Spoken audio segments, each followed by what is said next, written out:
Oh, y'all came back. Look at y'all. I knew y'all was loyal. I love y'all.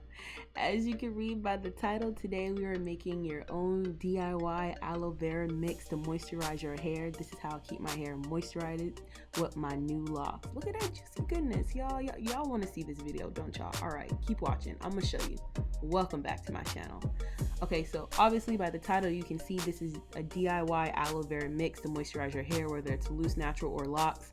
So what you're gonna need, aloe. Now, it's your business if you pay $1 for a whole leaf or $20.99 for some already liquefied aloe. I ain't gonna tell you what to do, but get you some aloe. So first what you're gonna wanna do is just cut off the prickly sides. You know, it's not really easy to cut the aloe plant open when you're using the fresh plant with the sticky sides. Like it's just dangerous. Cut those off. Then go ahead and start cutting your aloe in quarters. You don't need the end of this because it was just like all rind. So throw it away. Get yourself a blender. This is what we're going to use to actually pulverize all of the aloe neat inside the plant. Now y'all, don't be like me. Don't cut towards your hand with a very, very sharp blade. Like that wasn't safe. This is what the inside of the aloe looks like. It's very sticky, very jelly. I mean, obviously it looks like it's good for moisturizing. It's so shiny, but I'm gonna let y'all know straight up, this was the most disgusting thing I've ever done. Like, if you're a texture person or you don't like stuff that look like this, it just, like, aloe is one of them things that I don't know if I'm gonna be able to do again. Like, it's good for your hair, but I do not enjoy this process. Anywho, go ahead and cut all your aloe plants open. Again, not towards your hand, with a sharp knife. And we're gonna go ahead and prepare to start scooping out all the flesh into your blender. Now, it's only going to take a few minutes to actually blend this, but later in the video, you're going to see how you make the actual DIY mix. Now, I don't know if any of y'all out there ever scooped aloe out of a plant before, but it's very hard. So as you can see, I tried to like hold the side of the aloe plant and be very careful because like just looking at the flesh coming out was throwing me off. Like it was just like no. But then it was getting hard to actually scoop it out. Like, this is a workout. So I was like, you know what? I'm gonna have to hold it differently. And then all that aloe started dripping through my fingers, y'all. Oh my. Oh my, oh my. You could just throw it away. Just throw all the aloe away. Don't throw it away. It's good. It's healthy for you. Anyway, get over it. We're gonna put it in your hair. So once you get all that aloe scooped out, you know, it's gonna take you a minute. It's very sticky, as you can see. It sticks to everything.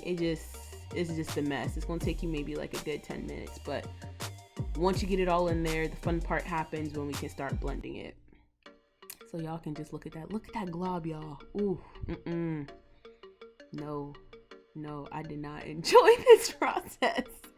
This is nasty, y'all. And I was getting frustrated. The freaking aloe was sticking to everything. I was just like, oh my gosh, I don't know if I'm gonna be able to do this again. Who can I pay to scoop my aloe out for me? Somebody do that. I can do the rest. All right, so once you got your aloe into your blender, go ahead and put it and start blending it up. Now, at first, it's gonna look wrong because I was looking at my blender like, this don't look like aloe vera juice. Like, what's going on? Why is this all bubbly? But then you keep going and then you get that latte foam and it's just like, all right, I think we getting somewhere. And then you get to the milk and it's like, okay, maybe this is gonna turn into some water and some liquid. And then you get to this stage and it's like, ooh, I think this is what I was looking for. So you just keep blending it into your blender until you get your aloe that looks like this. If it don't look like this, you didn't do it right. So just keep blending. All right, so after I take it off a smoothie, and this is just a regular blender from, you know, Target. I ain't got a Ninja Mix. I just went cheap. Go ahead and check to make sure everything's liquefied. Don't be like me. I poured a lot of this all over the floor, and then I thought, for some reason, not smart, I could put my finger on the spout and it would stop it. As I jiggled it from pouring on the floor, I still got a lot on my floor. Now you're gonna go ahead and strain out all the clumps that may be left in your liquefied aloe. Again, a lot of mistakes I made in this video, y'all. Don't judge me. Why would I use a flour sieve for this? No thumbs up. That was a thumbs down. Bad idea. Use an actual like sift. Pour all your aloe liquid into something that can strain it out and then pour it in a bowl. You're gonna wanna pour this into a measuring cup later so you can transfer it to your bottle. But right now you just wanna make sure you're separating all the clumps from the liquid. Why I thought it was smart to use a flour sieve to grind all this aloe into this bowl, y'all. It was, I don't know, it was late. I was trying to get a video out. I just I don't know. Shout out to me for using my ring light. I ain't used it in a long time because I just think it's way too bright. I prefer natural light, but it actually worked for this video. So as you can see, all this jelly, that's the part of the aloe that was too thick. You don't want that in there. That's gonna throw it away. You know, we're gonna get rid of that. So now that you have all your aloe juice strained, it should look very liquidy. And now we working with something. This is what you want. We're ready to go ahead and transfer it to our bottle. So you're gonna need a few things. A lot of our essential oils, I'm gonna tell you what I'm gonna use. You're gonna need these first. This is a hair growth oil I have. I use some lemon and rosemary oil, some tea tree.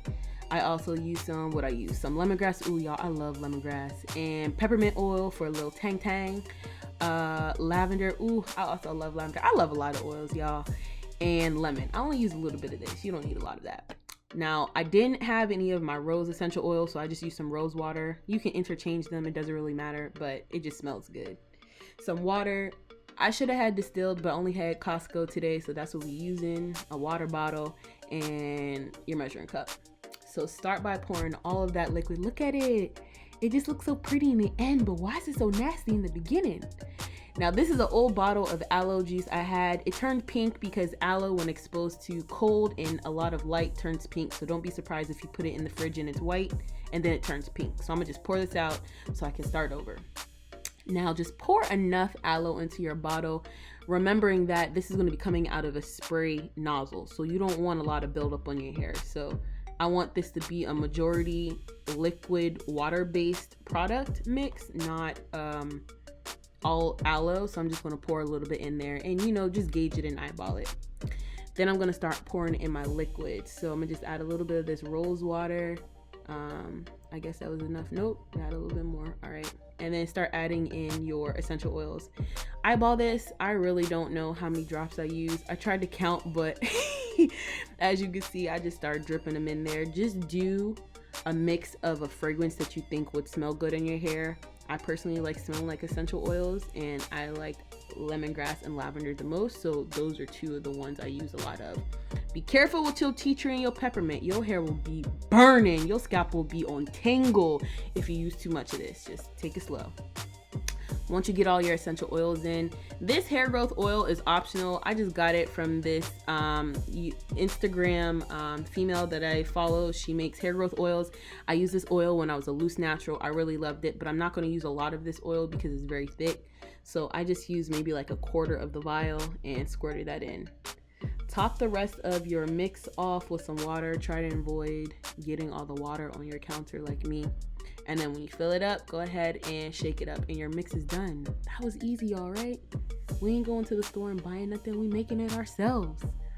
So once you're done with this can sit in the fridge for about 10 days. After that, you're gonna wanna switch it out. If you run out, just go ahead and make a new mix. How we're gonna make a new mix? You're gonna have some leftover aloe. So go ahead and pour all that aloe juice into like an ice tray. This one's made of rubber, and put it in your freezer. Boom, you done. Wasn't that easy, y'all? Stay tuned for my next video so you can see how I actually moisturize my hair. I thank you guys for watching this video. I will see you in the next one. Stay blessed until then.